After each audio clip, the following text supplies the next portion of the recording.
masih di depan Lanzhou West Station, Lanzhou Stasiun Barat. Bisa dibayangkan ada 31 provinsi di Tiongkok di luar Makau dan Hong Kong ya. Kansu itu satu provinsi, ibu kotanya Lanzhou ya, saya ada berada ini. Itu provinsi kedua termiskin di Tiongkok. Jadi kalau 31, Kansu itu nomor 30 jadinya. Kalau 29 kan itu kan sudah saya bahas, itu Guizhou. 30 Kansu, 31 itu Yunnan. Jadi bayangkan provinsi termiskin kedua di Tiongkok aja infrastrukturnya seperti ini. Ya, teman-teman bisa lihat ya, bangunan luar biasa bagusnya ya. Bangunan pencakar langit juga banyak sekali. Dan infrastrukturnya dari mulai jalan tol sampai jalur kereta cepat ya. Terus internetnya luar biasa cepatnya gitu. Jadi ini yang dibilang kedua termiskin di Tiongkok.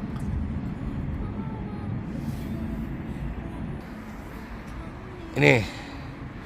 Dan di sini di Lanzhou ini juga ada kereta bawah tanah ya. Subway ya. Bisa lihat itu.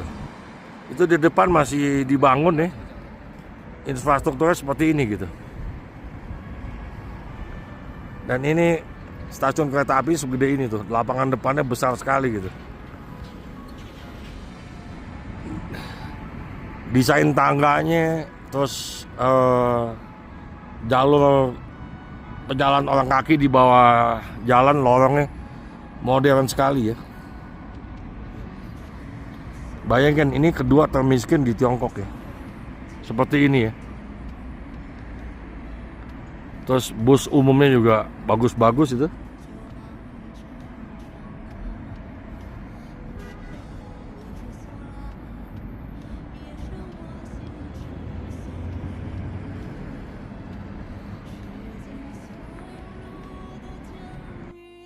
Sekarang ada istilahnya yang disebut triple P atau 3P ya. Purchasing Power Parity atau kesetaraan daya beli. Jadi diambil kesetaraan, misalnya $5 Amerika itu bisa beli apa di Amerika, terus $5 Amerika itu bisa beli apa di Indonesia. Makanya disebut namanya triple P, kesetaraan daya beli. Nah, saat ini kenapa begitu banyak infrastruktur yang sangat maju di Tiongkok, walaupun termasuk provinsi yang salah satu yang termiskin ya, Kansu ya, di Tiongkok ya. Itu GDP triple P-nya ya, artinya penghasilan daripada negara itu kalau diuangkan, dibelanjakan gitu ya, kesetaraannya gitu ya, di Amerika sama di Tiongkok tentu beda. Contohnya di Amerika kalau bangun jembatan yang di San Francisco itu mungkin memerlukan biaya sekitar 2 sampai 2,5 miliar dolar ya. Tapi begitu Tiongkok yang bangun hanya 400 juta dolar. Dan kalau bangun di Tiongkok jauh lebih murah lagi karena orangnya nggak perlu ke sono, peralatan juga nggak usah dibawa ke sono gitu ya.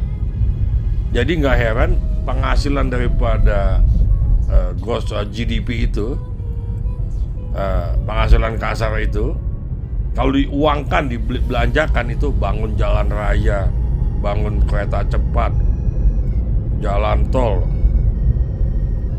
jembatan terpanjang, itu nggak heran ada di Tiongkok. Karena kesetaraan daya belinya jauh lebih tinggi gitu. Jadi bangun satu jalan raya per kilometernya di Amerika pasti lebih tinggi dibandingkan dengan yang di Tiongkok gitu. Itu tentu berkaitan dengan efisiensi ya. Terus pemakaian listrik, energi terbarukan, pemakaian bahan baku logam juga terbesar di dunia ya. Dikarenakan mereka bersedia invest ya untuk pembangunan gitu. Jadi sifatnya bukan konsumtif. Kalau di Amerika sifatnya kan konsumtif, pinjam uang gitu untuk dipakai untuk difoya-foyain nih. Kalau di Tiongkok itu kan untuk membangun ya. Nah ini kembali lagi, nggak heran kalau di Tiongkok itu paling banyak mobil mewah. Mercedes S-Class itu paling banyak dijual di Tiongkok. Jadi Jerman itu ekspor mobil Mercedes S-Class itu paling banyak ke Tiongkok gitu. Terus barang-barang bermerek kayak Louis Vuitton, Prada, apalagi Hermes, itu paling banyak ada di Tiongkok. Nah karena transportasinya juga murah, ya, sehingga bisa terjangkau. Jadi hampir semua rakyat biasa pun bisa menikmati, bisa dijangkau harganya gitu. Jadi jangan heran kalau kita lihat infrastruktur di kota Lanzhou ini, ibu kota provinsi Gansu ini, provinsi termiskin di Tiongkok ini, itu nggak beda jauh dengan infrastruktur di negara-negara maju seperti di Jerman, di Prancis, di Amerika, bahkan di Jepang nih. Jadi kalau kita bisa lihat tuh bangunan juga bukan bangunan semi permanen tapi bangunan permanen, dan bangunan tingginya juga banyak ya.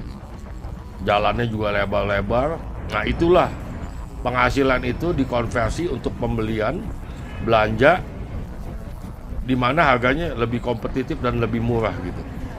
Sehingga nggak heran GDP Triple P Tiongkok itu tertinggi di dunia ya. Ini sekali lagi saya bahas. Jadi kesimpulannya GDP per kapita itu nggak bisa dipakai lagi, karena GDP per kapita itu menunjukkan hanya penghasilan dibagi jumlah penduduk ya, rata-rata gitu ya. Saya kasih contoh gini, kalau kita kerja di Singapura gajinya $5.000 Amerika, jadi senilai hampir 85 juta ya, kurang lebih ya, 85 juta. Terus kita bayar uang sewanya itu untuk rumah itu sekitar $3.000. Sisa uang tinggal $2.000. Belum transport, belum asuransi belum makan segala macam. Jadi nggak bisa acuan, tapi kita gajinya hanya $1.000, mungkin sekitar 16 juta. Tapi kita hidupnya di Tiongkok gitu. Ya. Uang sewa rumah hanya sekitar 2.000 demimpi itu sekitar 5 juta, anggap pas setengah juta, 5 juta gitu. Itu hanya $300. Jadi nggak bisa jadi patokan GDP per kapita. Jadi yang sering dipakai adalah GDP Triple P, 3P gitu. Jadi Purchasing Power Parity. Jadi kemampuan daya beli dibandingkan dengan kurs setempat atau bahan baku, harga setempat dan inflasi gitu. Jadi saya kasih contoh gini. Saya punya $5 Amerika, ya, itu sekitar mungkin 85.000. Terus saya di Tiongkok itu bisa beli makanan apa minuman sepuas-puasnya $5. Mungkin di Amerika saya hanya bisa beli roti sepotong gitu, ya. Jadi nggak bisa dibandingkan gitu. Jadi gaji besar tapi pengeluaran besar bukan menunjukkan kemakmuran. Jadi acuannya adalah gaji besar, gaji bisa mencukupi semua kebutuhan gitu. Saya kasih contoh di Indonesia misalnya, kita punya duit 5.000 ya. Terus 5.000 itu kita di Amerika bisa beli apa? Mungkin bisa beli kantong plastik doang. Tapi kalau di Indonesia 5.000, mungkin kita masih bisa beli lontong sayur gitu ya, yang di pinggir jalan yang murah gitu. Di Amerika dengan 5.000 nggak mungkin gitu. Jadi GDP per kapita itu tidak bisa jadi acuan lagi, tapi GDP Triple P gitu, Purchasing Power Parity gitu. Itu yang menjadi acuan. Dan saat ini Tiongkok nomor 1 di dunia, bisa lihat di diagram ya. Biarpun GDP per kapitanya tidak sebesar Amerika, tapi GDP Triple P itu nomor 1 di dunia. di dunia. Nomor 2 Jerman, nomor 2 Amerika. Terus India masuk nomor 3. Kenapa? India memang gajinya rendah, ya, tapi mungkin dengan duit 2.000 dia bisa beli nasi, bisa kenyang makan gitu, 2.000 rupiah gitu. Tapi kalau di Amerika 2.000 rupiah bisa beli apa gitu. Jadi kenapa Tiongkok seperti provinsi Gansu itu, provinsi termiskin kedua di Tiongkok ya. Infrastrukturnya luar biasa, rakyatnya berkecukupan, bisa makan enak, bisa minuman enak, dan barang mahal pun di sono di Tiongkok bisa dibeli juga sama penduduk di sini gitu.